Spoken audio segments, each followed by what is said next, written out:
So the night before our last practice, we'll stay till 8 p.m. if we need to. We're going to be right when we walk out of the gym. The day of the game is individually, you better be ready so your team is ready. Welcome to the Jamodi Podcast, where we interview coaches and leaders to find out not just what they do, but how they do what they do. Becoming the best version of ourselves is Jamodi, just a matter of doing it. Today we are joined by the head boys basketball coach of Bentonville West High School in Arkansas, Greg White. Coach White has been a high school coach for 20 years with 225 wins. He's been a featured speaker at the USA Basketball Coaches Academy, as well as a member of the coaching staff at the Snow Valley Basketball Camp. Coach White's Wolverines are currently ranked number 5 in the state. Before we hear from Coach, take a moment to subscribe to our podcast and follow us on social media at Jamodi Podcast. Yeah, I'm excited to get to learn from you, and I think I've been a big fan of yours, following you on Twitter over the years, and so I feel like I always learn something cool from you when you decide to put something out there. Appreciate that. It's fun. It's it's a great tool, and it's also kind of an awful thing at times, but it's been fun for sure. Yeah, but it is a great opportunity to get to learn from people that you might not have contact with. And so but yeah, definitely you see the people that are trying to shock and awe with what they say and things out there. Yeah. What's one thing that makes your program different? I think what makes us different here is our approach to how we do things. It's everybody talks about putting in the time and effort for planning, but with us, we started this program. In 2016, we were here from day one, ground zero. Every decision we made, from buying the uniforms, basketballs, what are we going to put on the walls, what are we going to do, was something that it probably aggravated a lot of people. Some of our first group of parents, because we weren't quick with answers, because we knew we were setting the stage for the future of the program. And that was something that we took a lot of pride in, but also took very serious. Something as simple as what are we going to call our Hall of Fame or things like that, or everything that you just kind of take for granted, because most jobs you show up and it's done and you can make small changes. I try not to use the word culture much anymore, because I think it's such a buzzword. We can dive onto that. We can, that's one of those things we can go after later. But we knew we were building and we knew that everything we did from day one. I mean, we're just now in year 6. We're still, early in the program, early in the history of what's going to come here. And when I didn't really want the job, honestly, because the last job that came open here at this school, they didn't win, and I had people telling me, you're killing yourself. You're diving off the career. This is it. It's over. You're going to go there. You'll be fired in 2 years. Nobody wins. And here we are in year 6. We've made the state tournament 5 straight years, and the largest classification in Arkansas. But I think a lot of it, what made us different, was how much time we take in this, the amount of time, the decisions that go in, with our staff. I've been very fortunate with who I've been able to hire and work with. And so that, that all goes into, what that kind of does make us different. If you looked at our team in an airport, you wouldn't pick us to win a lot of our games. You lose the eye test is what you're saying. Yes, we don't pass the eye test a lot of times. But, when you watch our coaches interact with their players in practice, you watch our guys. And I think the telltale for us right now are the guys that are coming back, our college athletes. They're always trying to come back around and work out, and that's a good sign, and talk about the difference, how much fun it was, and telling the young kids what they miss. And so it's been I think that's one of the things that I would point out is just, like going back to the initial question, what makes us different is I think you're going to see a different approach that's well thought out. It's a well planned. Nothing we do just kind of just happens. Even the things that seem like a coincidence have been thought out. Decisions are always thought out, but there's always a plan behind the madness, I guess is what I'd say. So help me understand. You mentioned in 2016 was the school brand new? Yes. It's just built. Yeah. So Yeah, that's interesting. I mean, I think some people might look at that and see advantages to being able to start fresh, but then there might also be disadvantages. The fact that that buzzword culture, there literally is no culture. It is starting from scratch. What were some of the big advantages, and then maybe some disadvantages too, to starting over from scratch like that? The advantage was no one's done it wrong. Mm, Like, no, you wouldn't have to clean anything up. mm. It was all a blank sheet of paper. The disadvantage is things that people don't think about. We have no alumni, which means we didn't really have any community support. Um, the school wasn't met with a lot of joy, to be opening, because they went from being the number one high school in size in the state. Now you're going to cut in half, Oh, yeah, and with that comes, it changes things. I mean, yeah. we're in the South. Football's religion. When I one get that. year uh, one year they had a young man that was starting quarterback decided the week before the first game he didn't want to play anymore. Well, in most places that would devastate a program. The backup steps in, they go undefeated, win a state championship, and he gets a Division One offer. And so when you cut the resources and divide them in two, well, things change. We went, we're the new kid, the old school across town felt like we got everything because we were brand new. We feel like they still get things because they're the tradition, I mean, and so that's a stuff that people don't think about when you see a brand new school and you think, oh, great new facilities. We've got a great arena. It's beautiful seats, tons of people. It's bigger than theirs. I mean, things like that. But the stuff that you don't realize is it's hard to go in, and a guy that's been in Bentonville for 40 years, whose kids were Tigers, and all of a sudden you're the new guy coming in, and it's you had to prove yourself. You had to, Mm. and a lot of that was we had to win. We had to prove that we're worth your sponsorship dollar. And so those were the things I think that I didn't really expect to be as tough. I had worked in and our state has a lot of two high school towns. Like some bigger metros will have five or six. This was new for us, and I had done it previously in Springdale and kind of knew some of the issues. And then I had left and went to a smaller school. And when this opened, like I said, I really wasn't interested.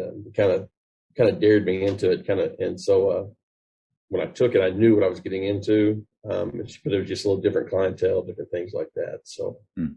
there's actually, I've had coaches call, hey, I'm opening up a new school. Can you help me? Yeah, don't do this, do this.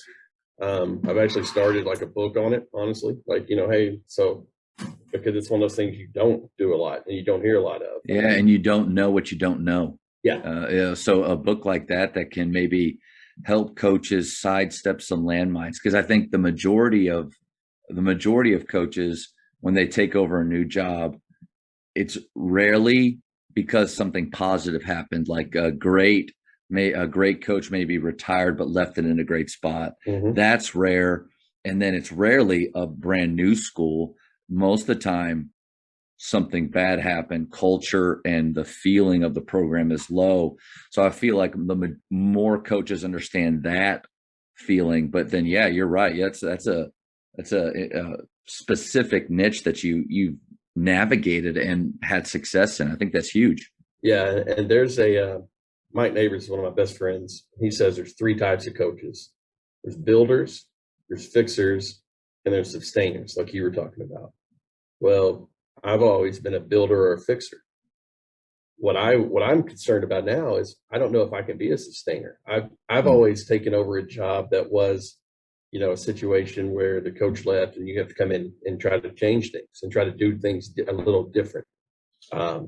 Now that I'm the only guy here, I'm not looking over my shoulder. There's no one else to blame. I can't talk about, man, we're in a bad spot because of this, because I'm the guy that drove us there. And so what I'm now entering into kind of unfamiliar territory for me is, success is that monster. You feed it, and but it doesn't care about you. And like now, all of a sudden, now we've reached a point where are we going to plateau or can we go to the next level? And so that changes a lot of how my mentality is on things. So what are some things that you're doing to maybe, a continuing education almost, or training? What are some people you're talking to or listening to, maybe reading to help you with that part? Because you're right, that is a different part of the journey.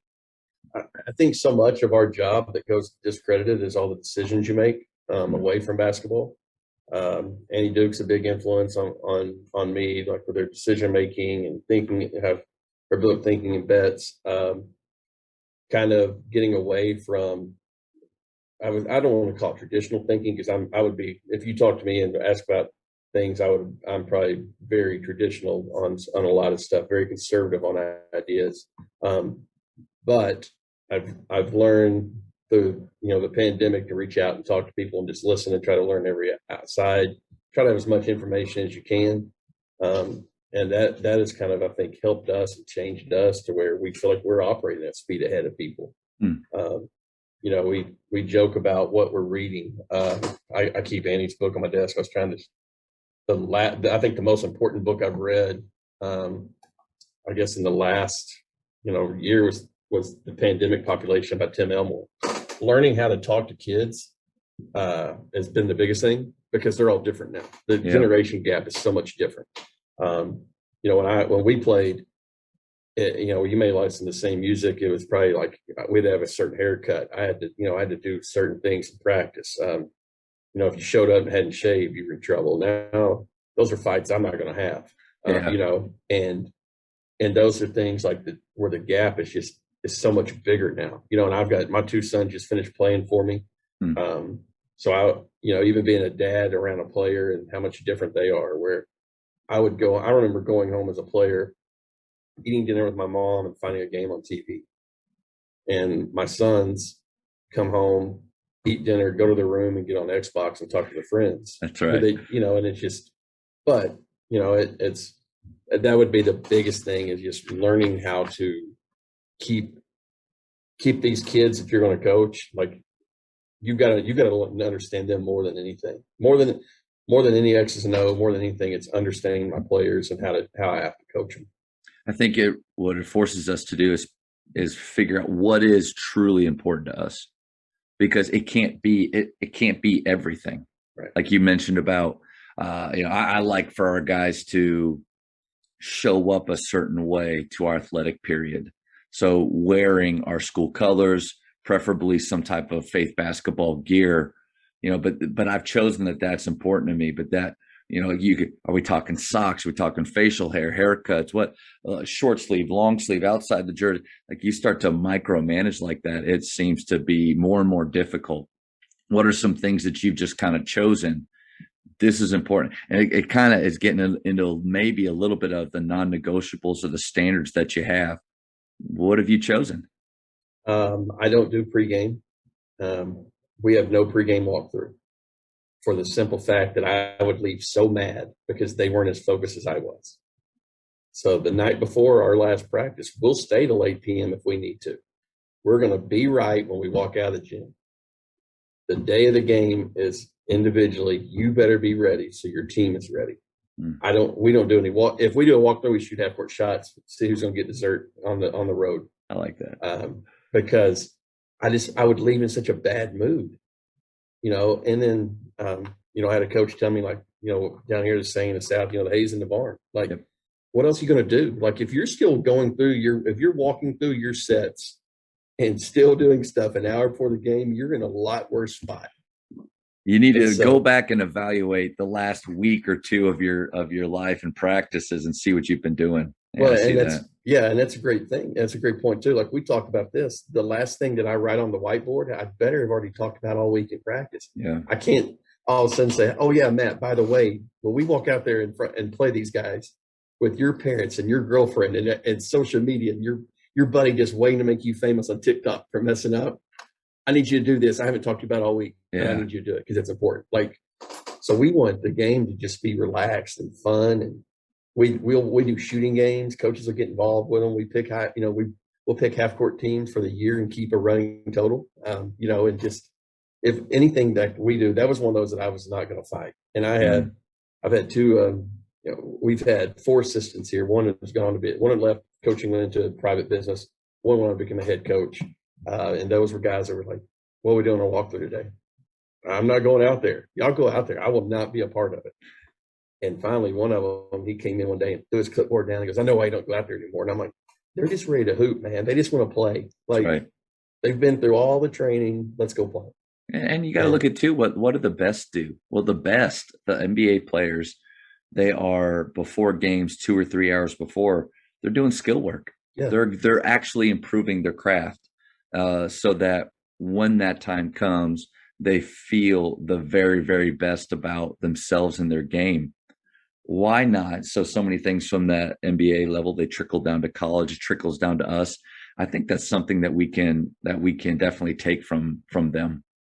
Well, and that's the thing too, is when I ask coaches why you do it, because everybody else does it, or because that's what they did.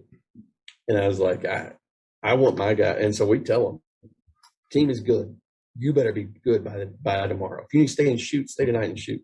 If you need to come in tomorrow and shoot, come in and shoot. The team is where it needs to be for the game. I feel good about our team going to the game. How do you feel about yourself as a player and your role in our team? That's what that focus becomes. And that's, that's one of the things we choose not to fight. Another one, travel gear. We stopped doing it because the more times a kid would forget it, or his mom would toss the hoodie in the laundry before the day of the game, things like that. And then I would, and so we stop with that. We ask, hey, we offer it. If you will wear it, wear it. If you don't, great. We talk about that. Like, what are things that I can eliminate fights and meetings? No doubt. I think you're right on the money. You and I are aligned in a lot of ways here. As soon as you said that, it was a few years ago at Faith. I made the purchasing of travel gear optional, really just to help. We're a private school. They pay to go here, just to help with, I don't want to give them another thing that they have to. And then I thought, okay, what's the reason behind wanting them to wear the travel gear? They have clothing already. They're not going to show up half naked, they're going to be covered. But then too, it really is more just a pride thing. I want to see our guys walk in looking like a unit. Yeah. Does that actually translate to them performing better in the game? Or like you said about the walkthrough, about that, or is it something where I'm just sitting there staring at them and it's wearing me out, the fact that they're not wearing the pants they're supposed to be wearing? Yeah. It's smart. Yeah. We had one of my best friends I coached with. It's the only guy I've ever been an assistant for. Brad Stamps. He's now the head coach at Fayetteville. And, he was just dead set on team shoes. Well, we're playing a big game on the road, and a guy that worked with us, his name's Kyle Pinkton. He's a head coach now too. And he was like, don't let him go in there. I was like, why? And he goes, they've got every color shoe on you can imagine.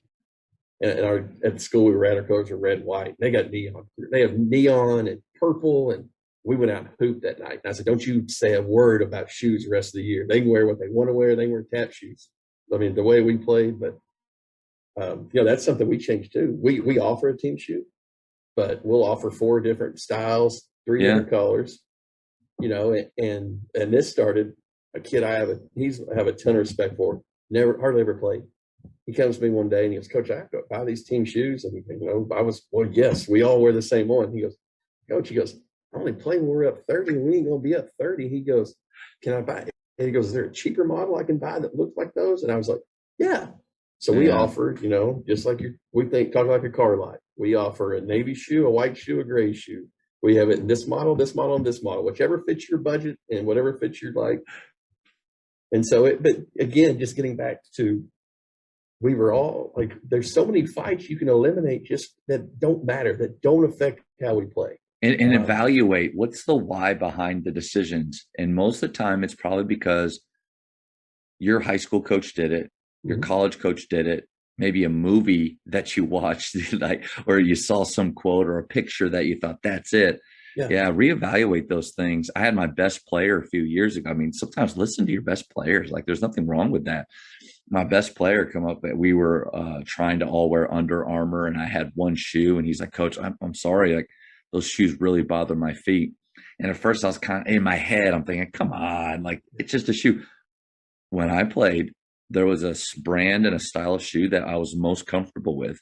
Mm-hmm. Why not, especially with their feet, allow them to be comfortable and happy? So we went away with team shoes. I have our 4 main colors of our school. Guys, I don't care what brand, have it be within those colors. And most kids can go out there. They can build their own right now.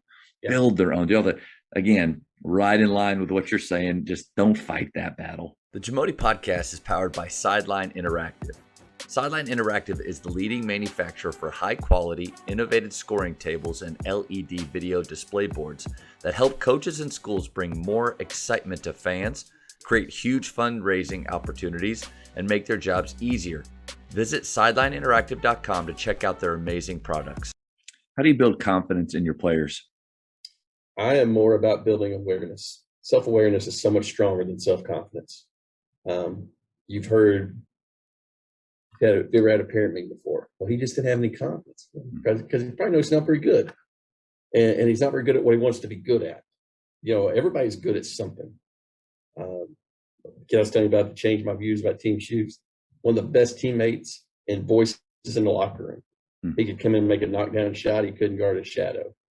But the kid knew what he was good at, and we use that as a strength. He's one of the kids we talk about all the time. You'll never find him in a record book here. But his attitude, because he was aware of what he was. And so that's what we push, is we push awareness. And then when you become aware of what you are, you can build confidence in what you are. You know, I kids come in, well, I'm not a very good shooter. Well, how much time do you spend shooting? You know, I mean, like, and then I said, but here's the thing, you know, you're not a very good shooter. So now we can build and build habits to improve your shooting. So I always, anytime says, well, they've lost their confidence. Well, no, they are aware of the situation.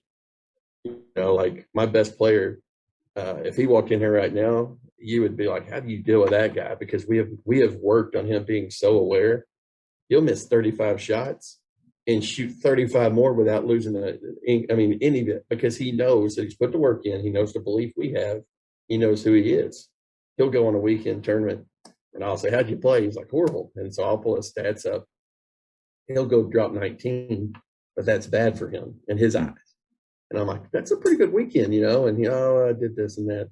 And so, you know, someone would say, well, if he thinks he's playing bad, maybe he doesn't have any self-confidence, because no, he's aware of who he is. You know, and he thinks back to in the game last year when we started the season, he started the first 2 games of the year at 43 points and 29 the next night, was upset with the 29. I was like, you realize your 29 is a lot of people's career high, you know, but that's just, he is aware of, he doesn't have a confidence problem. He's aware of who he is and what he can do. And so we talk about that, you know, first thing somebody says, well, they just don't have any confidence. No, well, let's talk about their awareness. Let's talk about what they know about themselves, what they know about the person that's getting the minutes ahead of them.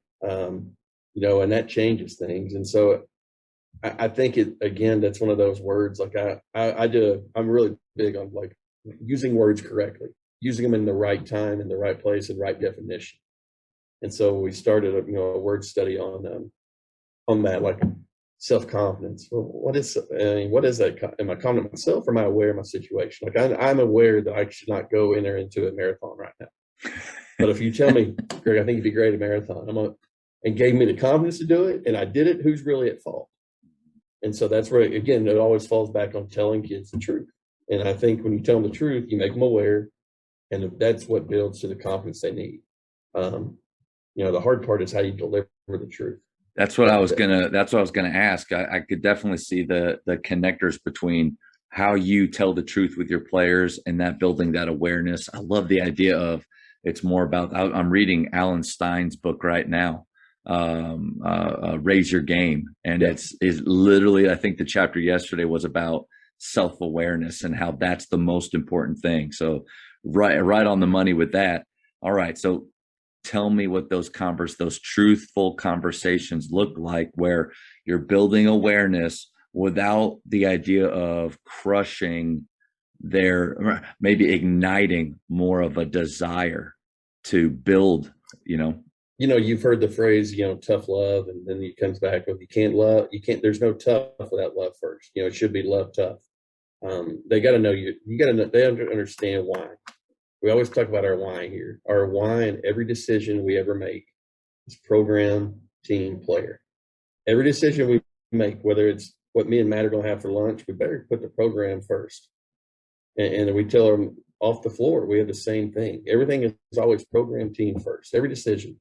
And so if I'm talking to you and I was like, Matt, I want, first of all, they got to know I care where I'm coming from. The second thing they have to understand is it's not about Matt. It's about Matt's skill set and Matt's role in our team.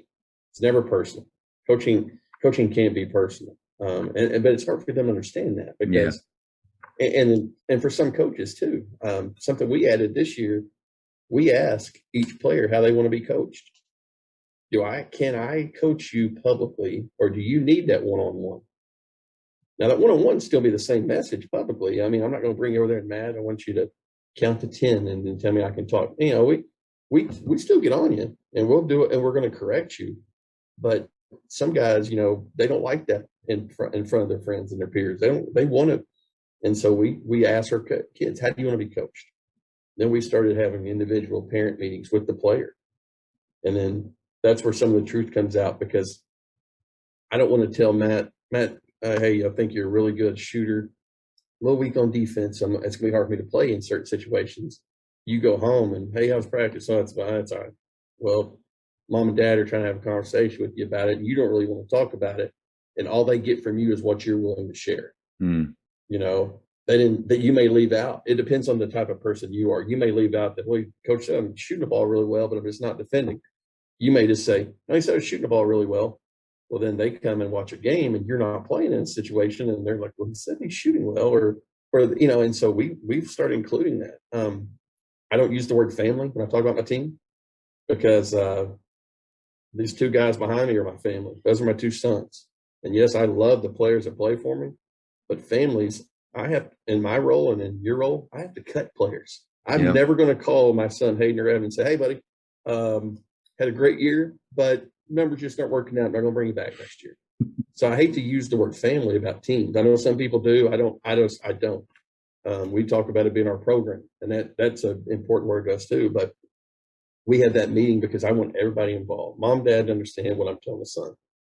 And then the biggest question is, can you handle it? And I'm not talking to the player. I'm talking to mom and dad, because some of the issues come from the parents' ego in the crowd. Like, can you understand that Matt is going to be our sixth man, but right now, and all these things can change, but right now, if we're in a game and it's on the line for us to get a stop, I can't play him. And I need you guys to understand that and cheer your tail off for the 5 people on the floor, just like you would if your son was out there. And so, what are the reactions like right there in that moment? What do you typically see from a parent? I usually get the kind of look around like, is he really talking to us? Coach, you get the coach, I understand. Coach, I'll support it. And then I always finish it up with, this is the last time we're going to talk about that. And that makes it a little bit, and because I leave the door open for improvement. I leave the door open for other players to improve. I close the door on, we're going to discuss this again. We want you to accept that I'm doing what's best, and I always refer back to my 2 kids. I know what it's like to be a parent. My oldest son came over with he's in the first graduating class. We left a situation where he would have started 25 games his junior and senior year. He would have been a 2-year starter. He was our 8th man here. He accepted that because it was right for our family at the time. My youngest son started part-time as a sophomore, every game as a junior until he got hurt, and every game as a senior. You see the people that forgot about the son that took one for the team, versus the son that was in a starting role. And so explain to him, I've sat in your seat. I know what it's like. I say this every year in my parent meeting. Everybody in this room wants their son and the 4 best players on the floor all the time. And if you don't, you're lying. You can't say that you're not there to watch your son play, but we talk about other things. But again, just them being aware and being involved in it and not having to rely on secondhand, I always tell them all the time, I could get a lot more done if I text at halftime than I do talking to them. If I could come to my office, send a group text and say, hey, here's what we're going to do second half. Boop. And I could not even go in there and get the same point across, and probably more delivered better. then and that's another rabbit hole going down. But it's like, again, just getting back to that conversation, that they got to know where you're coming from, and I don't coach everybody the same. I coach everybody fair. I told you we do coach people different. On our practice plan, Matt and Greg may have a red dot by it. You know what that means? Pull them to the side. That's a stop sign. Don't, ironically, we've had 2 kids that were red dots. One was my youngest son, because he felt that as our point guard and my son, that I took longer on him publicly. He didn't mind me coaching him and telling him he was making a mistake, but he felt that he took more of a hit in front of his teammates and his friends because of who he was. So I respect that. So I'm going to talk to you privately, but still give you the same talk. So I think one thing you said was really smart. It was the fact that you bring in the parents to those important conversations. Adam Bradley, I got a chance to talk with him, with Lead 'Em Up, and one of the things he was talking about is we always there's takes a village to raise a kid, right? And we're a part of the village. The parents are, but the problem is we talk to just the kid, but expect for the entire village to be on the same page, hearing the same message. Even when it has to do with culture, you might have the most healthy thing going on, but if it doesn't go home with them and there's no real connection, then there's a part of it that's missing out. I think by you bringing those parents in and having those conversations, it helps bridge that gap a little bit, for sure. Yeah, and we've always done what I call the corporate meeting, where you bring them all in. That's what you do. You do your paperwork, all that. But a guy that I worked with since we've been here, his name's John Mackey. He was the one who was pushed the most for that individual parent meeting. And like you said, somebody said the other day on Twitter, I read it. Most of your culture problems in your program start at the kitchen table. And when they're aware of what's going on and hear it firsthand from the coaching staff, maybe those conversations change. I used to always phrase it like this in a meeting: just because you don't like me, don't ruin it for your son, because he may love me and he's going to love me for the rest of his life. But then again, that makes it so confrontational and one side or the other. And so now, hey, we're going to have a meeting. Want you involved. I want to talk to you about your son's role. This is what I see. Doesn't mean he's seen me in this role. Means an improvement. He can improve. Also means if someone else improves, they may pass him. So we're just going to focus on improving and doing what's best for our program. Can you accept that? And I think the not set in stone part is huge, because you have to allow the hope in that if I dedicate myself and focus and put in the work, that there's a chance. You eliminate that hope. It's like telling people to work on their shot, but they know deep down they're just a screener. Why work on my shot? But that also goes into our conversation too about knowing who you are. I don't use the coach speech about, hey, just keep working hard. It's going to change for you. Man, I've seen people take a mule and work it to death, and it never turned into a thoroughbred. You are what you are. As they get older, the conversation gets a little harder with a senior. Windows closing, and they want to play because it's their last year. And you hear that. But I think just like giving them the direction. I would say the direction and the awareness of where you're at and where you're headed is so much more important than me just coming in doing the coach talk about keep working hard. It's going to get, we want to tell them the truth and give them that roadmap to get there. Coaches, the Jamodi podcast is powered by Biology. What's your BSA score? The Biology Skill Assessment is the only verified skills metric endorsed by the NIA and NJCAA to discover and develop the best talent for your team. This 10-minute, 100-shot test can be taken for free today on the Biology mobile app. Elevate your game. How do you handle defeat directly after a game, especially like with your team in the locker room in that moment? I don't handle it real well. Guys I work with will tell you I'll come in here and kick, want to break stuff, throw stuff in the locker room. I try to do it in front of the kids. So we always go straight to the office first, and get that out. COVID's kind of helped me with some things. We spent so much time, and I know other coaches did too, on plans. How can, the 15-minute was the window. You couldn't be around each other more than 15 minutes. So we looked at how can we trim that. Well, post game talks was one of them. And you know, I've again, you know, stuff that I've stopped using the word steal. I don't. If you had a player steal, you'd kick them off. So I don't steal from other coaches. I adopt and I adapt it.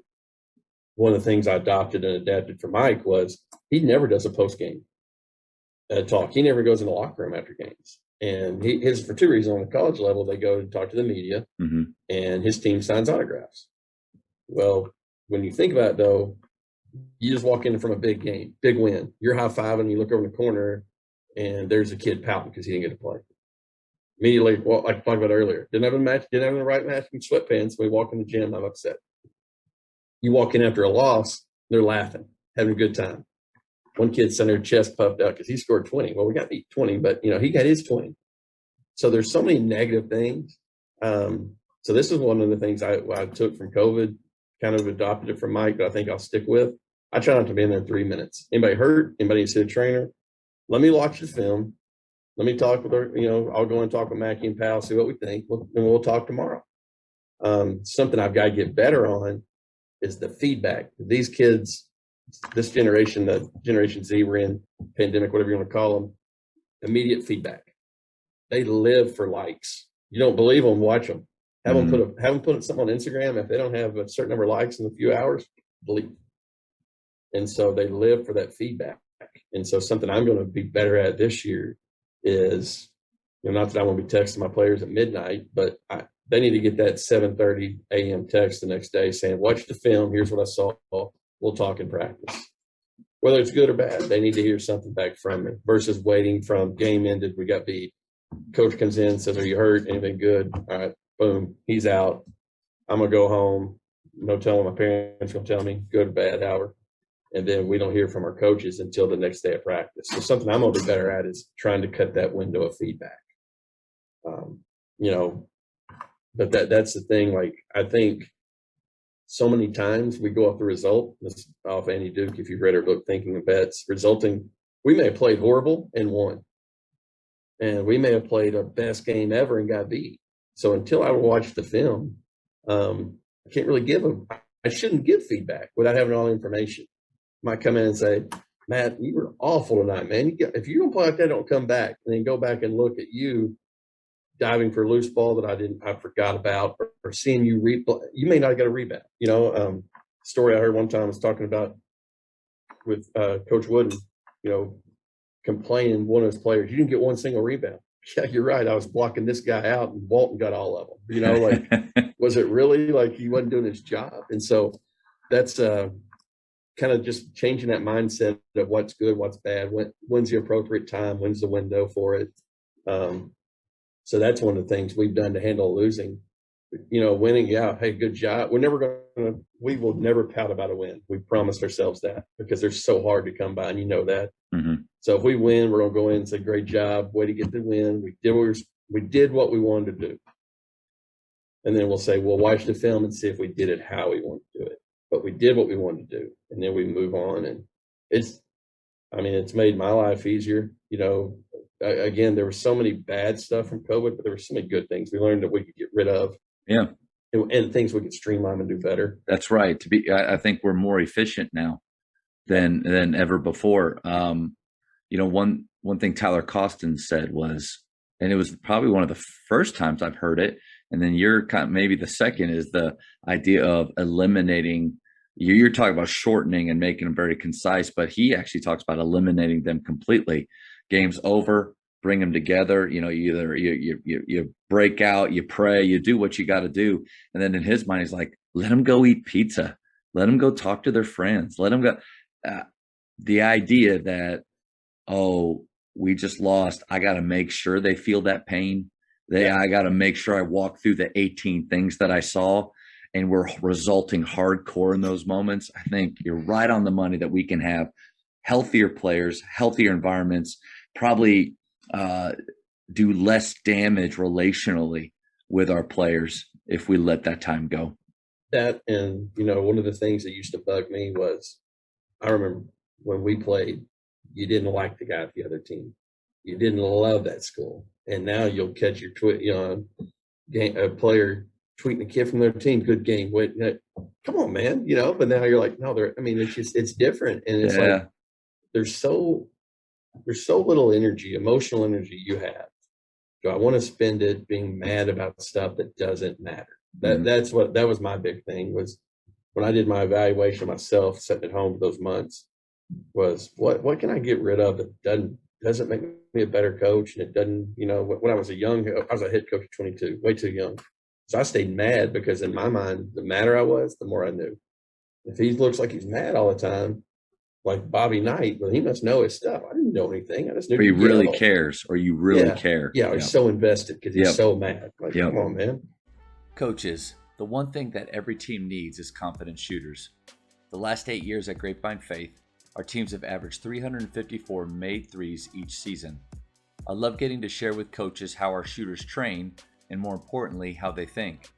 If you would like to enhance your shooting culture at your school, contact me directly at jamodipodcast@gmail.com. What's one thing you would do differently if you could start over in coaching? I think you just hit it a little bit with your younger self, but what else do you think of? I would definitely read more. I would have not, as much fun as it was, I would have not taken a head coach job first. If I'd had a choice, I didn't really have a choice then. So I took the job, I was going to start paying bills. I was married. But I think that would be the biggest thing. Read more, get outside of who you think you are, quit trying to be people. That was another one thing. I could never be Bobby Knight. Shouldn't try to be, I couldn't be my high school coach. Couldn't be him. I think maybe that's the best. That might be a book we write together. What your coaching journey, I think, is finding who you are. And it takes some of us a lot. I mean, this is my 20th year. I still not sure exactly who I am coaching. I know I feel like I know what I love. But I think that's the biggest thing when you start over, is just knowing, like, you got to figure out who you are as a coach. And that's hard. Because you're also trying to do your impact on your players and your job. And most of us, I heard this, most of us that coach in high school, you spend 80% of your day doing stuff you don't like, because there's 20% of it that you love. And that's, that's the hard part too for people. And so I think the first thing I would do is really read books that not coaching books. I don't need to read your story, because we have different paths. I can't, and I think that's one of the things young coaches do, is they'll go grab biography. Let's get Jay Wright's biography. Well, Jay Wright has some good players at Villanova. I mean, he's a good job, does a great job. Frank Martin's one of my best buddies. I love Frank. I can't be Frank. Yeah. I love Frank's journey, because he was a high school teacher and made it. That's one of those things that can inspire me. But I think I think there's different roads. We have to be inspired, but I also think we have to find some intellect. And I think that sometimes is away from coaching. Everybody can X and O. Everybody can draw a play. I mean, you could get on YouTube right now and never get off of it and come up with the greatest playbook library of all time. But is that going to help us win games if our players don't trust us and we haven't developed them? And then again, too, like, it just runs into, you got to have some players, and so I think early on as a coach, I was so caught up in those two numbers that follow my name the rest of my life. Right. And that's what I was going to be judged on. Can this guy coach? Can he do that?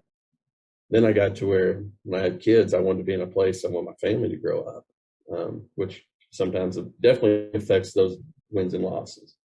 And now I'm at a point where I just want other coaches not to make mistakes I made, not to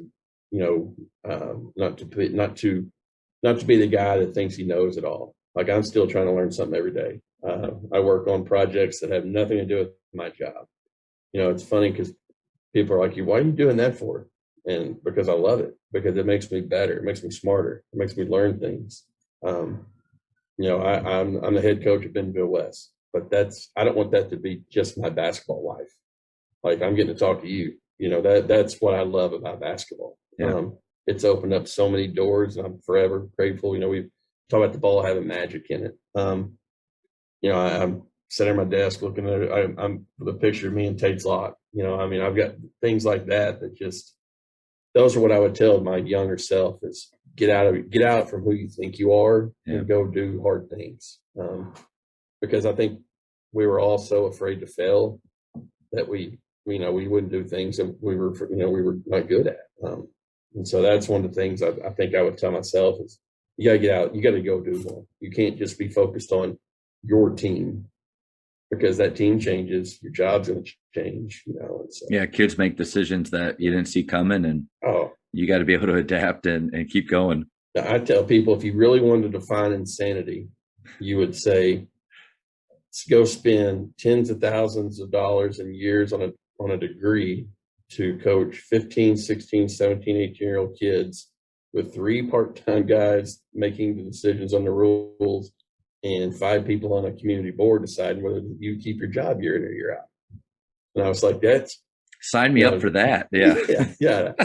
And that's like when people are like, I can't believe these college coaches make that much money. I'm like, I can. Good for them, because I can't imagine the pressure. I mean, the pressure I feel at my level is nowhere close to what those guys go with. So I think you nailed it too. Is knowing your why. I mean, I didn't have a good why starting out. My why starting out was I wanted to be like some of those coaches that I had. I played for Coach Bliss, that was Bobby Knight's first assistant. So I kind of saw that mentality and that framework, in person every day. And so starting out, that's who I wanted to be. And then I realized after a little while, I don't know if that's the right thing for the kids that I'm around. Like, I don't think that they're really benefiting from that. And then you process your journey, you go and you realize, okay, if I do the math, can I really be the all-time greatest in my state? And can I have the most wins? And then you realize probably not at this point. Like, I already am behind. And then you're faced with, why am I really doing this? There has to be a greater reason. There has to be a bigger impact. But man, it's so easy to forget that and get focused on things that at the end of the day don't matter as much. Oh, you're right. And, I did a thing, I again, going back to one of my fun things about the word studies and coach hard. What does that even mean? What does it mean when you say, man, that guy really coaches hard? I mean, does that mean he cusses and yells, or does that mean he yells all the time with officials? I'm like, I feel like I coach hard, but there's things, I had a college guy tell me one reason he didn't recruit one of my players because I don't know how hard he can be coached. And I was like, what do you mean? He goes, you don't really yell at him that much. And I was like, so that doesn't mean I'm coaching him. And he goes, well, his AAU coach screams all the time. I'm like, well, his AAU coach didn't have a superintendent and AD, come on. But that's just, it's funny. Like I said, this is my 20th year. It's fun to see where I've been to where I'm at now, but also where the game and our basketball culture has gone. That'd be we could go a whole hour on that stuff, but the idea that yelling is leading. There's a big misconception there. A few years ago in a district game, I mean, looking back, I'm a little ashamed. Like, I straight up lost my mind throughout the game. I thought I just had to fight for my guys in the way that, against officials and just yelling and stuff. And I remember, I think, somebody high up in my school after the game saying, man, you're really coaching them up. And I was already in a mindset of, I'm a little bit embarrassed of what I just did, but how many coaches out there that's what they've either seen, that's what they're getting positive reinforcement doing. And so learning from people that like a Tyler Costin, who talks about Popovich, who sits there pretty much quietly most of the game, but don't confuse that with not caring or not coaching hard. Yeah. And that, I know we were talking about our things that we have in our program that, just kind of make us different, and also our non-negotiables, things like that. Like, our number one non-negotiable is gratitude. And we, because I'm a Snow Valley guy, which is a badge I wear with major honor. We play cutthroat. One of the rules is you thank the passer. We will sub a player out if they score off an assist and don't point and thank their teammate. 2 years ago, young man comes in, catches the pass, lays it up, turns and points at his teammate. Official, bam, technical for taunting, and I lose it. I go from the opposite end. I come through, Mackey stands up, does the textbook offensive lineman up under the armpits, trying to hold him off. And I'm swimming. I'm going to get him. And the referee looks at me and I said, no. And I said, we do that every play. That is not a taunt. That is a taught skill, gratitude. And I said, you're going to run me over this. Because, my players, I said, we're going to do it every time. The rest of the game, we kept doing it. And just because I'm spiteful at times, I sent our head of officials 5 years of clips of assists and every kid pointing. And I said, you can tell we're going to do it. We're going to continue to do it. And so gratitude's our biggest thing. And last year, I think, again, going back to what good COVID was for us, it magnified it and really amped up gratitude, because every day we got together, I would say, we get to practice today, man. We get to play today. Yeah. It was such for the first time ever, our guys really knew, because we always tell them it's going to be over. Yeah. In a day, this could be taken away, but it rarely is taken away. And Sure. Yes, in 4 years it's over, or 8 years, depending. But it was truly taken away. And so that message is more powerful than ever before. I completely get with you there. Yeah. And so, we talk about when you show gratitude, we watch it. We want something that you can I hate to say monitor. We want something like that's evidence that you can show, that I can show you that I really believe in gratitude in our program. If you're with our team at a meal and one of our players forgets to thank the waiter or the person taking their order at Wendy's or wherever we stop on the bus, we have a conversation about that, because it's just, when I talk to them and they give me something, I always say, make sure I say thank you. You thank the trainer. He didn't have to wrap your nasty ankle. I've seen some of your feet, you know what I mean? Like, you thank people. And I told myself, because if you live with a thankful heart and a thankful for what you get to do, it changes your attitude about everything. And I was like, we get to practice. We get to play. I mean, I heard stories from all over the country. A friend of mine, the school nurse chased the bus down in her car to get 3 kids off on the way to a game. And then they ended up losing, 10 games of their season gone because they had to quarantine and stuff just nightmare stories. And so just that gratitude really amplified in magnitude this year for us. That's probably our biggest, I won't say it's our only non-negotiable, but that has solved so many problems for us. Just living in gratitude, that's definitely our number one thing. If you say, if anybody left, if you were interviewing any players and they said, what's the one thing you remember? A lot of them are going to say, thank the pastor. I even joke, like, I saw a guy pulling out of our parking lot one day and he didn't wave at me. I called him, hey man. I said, I just let you pull out. It's like an assist, an assist. Oh, my fault, coach, And so always life lessons. Always life. My kids laugh. I'm driving, somebody lets me pull out. They get a point. Now that guy didn't know what I'm pointing at him for, but you thank the pastor. So. Coach, you ready for the speed round? Yeah, let's roll. Speed round. Let me get to my speed round. Quick questions. We're going to get to know really who you are with these questions. First thing that pops in your head, just blurt it out. Ready? Yep. Favorite ice cream flavor? Mint chocolate chip. For high school, shot clock or no shot clock? Shot clock. Texting or talking? Texting. Favorite holiday? 4th of July. Invisibility or super strength? Invisibility. How many cups of coffee do you drink per day? 2. Nice. If you could travel back in time, what period would you go to?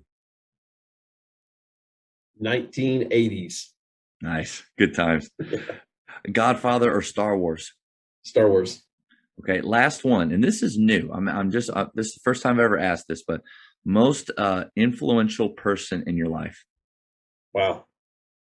I would probably say, and so I'm supposed to go quick, so I'm trying to. Currently, it's probably I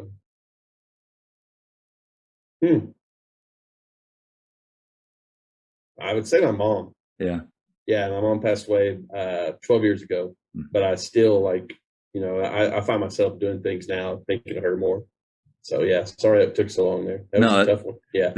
Okay, but I think it's good, and I love getting to kind of see and hear more about your story. I mean, we talk a lot about basketball and and some of the things that do really matter, but getting to know you as a person a little bit more, that's always fun. Yeah. Coach, Awesome. this was awesome. I've been such a fan of you just from afar in social media. And it's kind of fun when you get to talk with somebody that you just watch through a feed, getting to learn more about you. But I got a lot of good things out of this, and I really appreciate your time. Oh, I enjoyed it. It's again, the ball has magic in it, man. It brings people together, and we're all doing the same thing, but all just a little bit different. So that's what makes it fun and special. So I appreciate you having me on. I really enjoyed it. Thank you for checking out today's episode. Please take a moment to subscribe to this podcast, share it with your fellow coaches, and find us on social media for what's coming up next on the Jamodi podcast. It's just a matter of doing it.